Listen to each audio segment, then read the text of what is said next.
परिवहन विभाग के द्वारा जब्त किए गए ट्रकों को हवाई अड्डे में रखे जाने पर कांग्रेस विधानमंडल दल के नेता ने जताई कड़ी आपत्ति।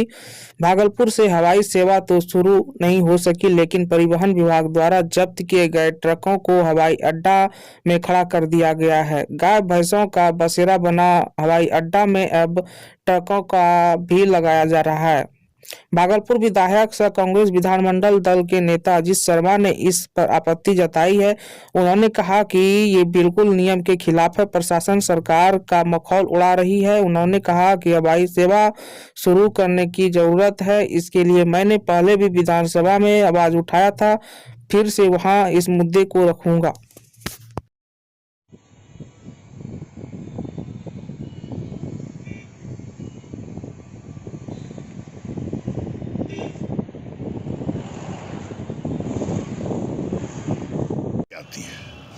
जिस समय हमारे आज इंडस्ट्री मिनिस्टर जो आज आदरणीय शहनवाज जी उसमें सांसद हुआ करते थे, अश्विनी कुमार चौबे जी जो हमारे आदरणीय मंत्री थे, उस समय भागलपुर हवाई सेवा शुरू करने के लिए लड़ाई चल रही थी। हम लोग भी, जनता भी चाहती थी, क्योंकि बिना हवाई सेवा के तो यहाँ कल कारखाने कोई बड़े उद्योगपति आएंगे नहीं लगाने के लिए। हवाई सेवा क्या एम्स आएगा नहीं, चूँकि एम्स नहीं होगा, मान लीजिए कोई इलाज होने जा रहा है, बाहर जा रहा है, डॉक्टर्स बाहर से आ रहे हैं, तो हवाई सेवा चाहिए, कोई भी नहीं आएगा। और हवाई सेवा शुरू करने के बजाय जो मेरे विधानसभा में 10 से 11 बार मेरे सवाल आज तीनों टर्म में हो चुका है, इस बार भी मैं जोरदार से उठाया हूँ। और हवाई सेवा शुरू करने से दूर की बात है, अब हो रहा है क्या, मतलब ये सरकार का माखौल है। प्रशासन क्या कर रहा है, ट्रक गाड़ियाँ जो जब्त कर रहा है उसमें रनवे पर हवाई पट्टी पर जाके देखिए गाड़ी लगी हुई है। अरे हवाई सेवा पर तुम कैसे ट्रक लगा रहे हो, कैसे गाड़ियाँ पकड़ के लगा रहे हो? ये सरकार का पूरा समझिए कि नियम को धज्जी उड़ाने का प्रशासन के पदाधिकारी लगे हुए हैं। और इस बात का मैं वहाँ पे कल अगर विधानसभा मौका मिलेगा, नहीं तो सोमवार को निश्चित तौर पे आवाज़ उठाऊंगा। और हवाई सेवा शुरू करिए, ये नाटक नहीं चलेगा बिना हवाई सेवा के। हमारा भागलपुर, इसके साथ देखिए ना क्या दरभंगा आपने बना दिया, वहाँ एम्स आ गया। देवघर बगल में आपने झारखंड में बना दिया और भागलपुर छोड़ दिया। भागलपुर में अभी भी 8-10 जिला से लोग इलाज कराने के लिए आते हैं मेडिकल कॉलेज हॉस्पिटल में, सदर हॉस्पिटल में। यह बहुत सेंट्रली प्लेस्ड है। लड़ाई भी होती है। उप राजधानी की बात हुई, अगर आप अर्थ का बात करेंगे तो पटना के बाद अगर सबसे टैक्स ज़्यादा कहीं जाता है सरकार को तो भागलपुर जिला से जाता है। क्यों हवाई सेवा या नहीं है? तो आप हवाई सेवा तो चालू नहीं कर रहे हो, ट्रक लगाने का काम कर रहे हैं। अरे इसको सुधारिए। मैं सरकार से आपके माध्यम से माननीय मुख्यमंत्री से आग्रह करूँगा, आपका निर्देश देते हैं लेकिन कोई प्रशासन के पदाधिकारी आपकी बात नहीं मान रहे हैं। जिस उठा चुके हैं, हवाई सेवा मुख्य मुद्दा है। हवाई सेवा के बिना ये सिल्क नगरी आगे नहीं जा सकता। बड़े उद्योगपति या कल कारखाने खोले नहीं लगाएंगे।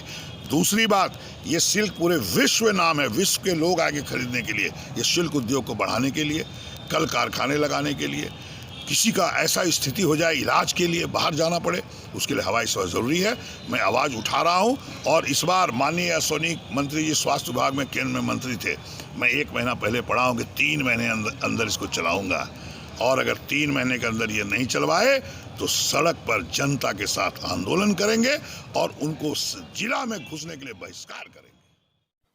फुटकर विक्रेताओं को ऋण देने को लेकर आयोजित की गई शिविर। भागलपुर नगर निगम परिसर में फुटपाथ विक्रेताओं को आर्थिक रूप से समृद्ध बनाए जाने को लेकर बैंकों के द्वारा ऋण देने और अन्य सहायता उपलब्ध कराए जाने को लेकर शिविर का आयोजन किया गया।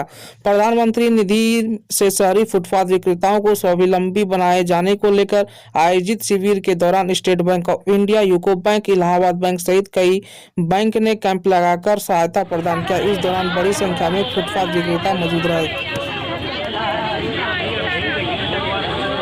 जो लॉकडाउन के दरमियान जो हमारे वेंडर जो हैं, फुटकर विक्रेता, जो दबाव में आ गए थे, किसी कारण से उनका व्यवसाय समाप्त हो गया था या कमज़ोर हो गया था, उनके लिए प्रधानमंत्री जी ने प्रधानमंत्री योजना, भारत सरकार की प्रधानमंत्री स्वनिधि योजना के अंतर्गत में लोन एप्लीकेशन आया था।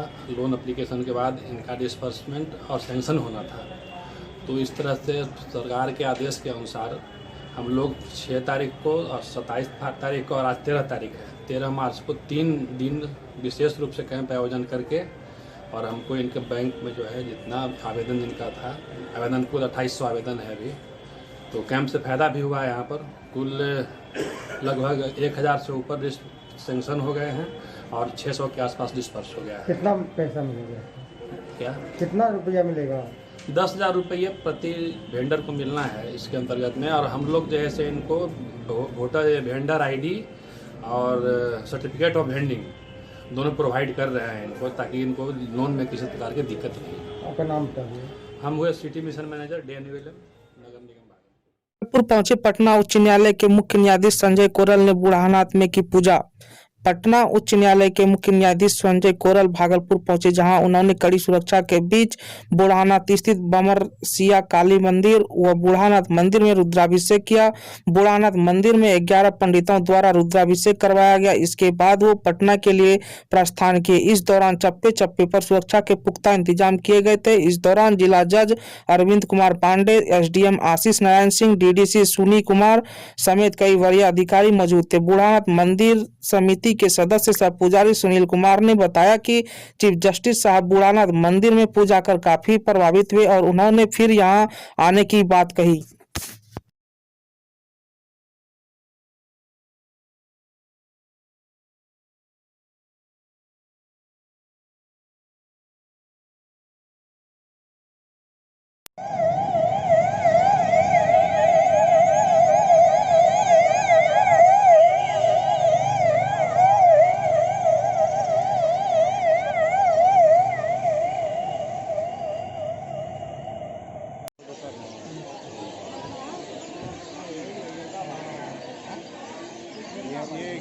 पटना उच्च न्यायालय के न्यायाधीश आए थे, चीफ जस्टिस साहब आए थे, पुराना मंदिर में पूजा किए और काफ़ी मन लगा उनको, काफ़ी प्रभावित हुए।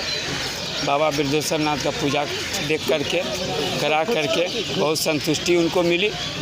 वह फिर बोले कि फिर जब भी मौका मिलेगा भागलपुर आने का, तब मैं यहाँ ज़रूर बाबा के दरबार में हाजिरी लगाने के लिए आऊँगा। क्या क्या आयोजन हुआ अंदर? अभिषेक किए, रुद्राभिषेक। हाँ रुद्राभिषेक 11 पंडित थे। क्या नाम आपका? मेरा नाम सुनील झा हुआ।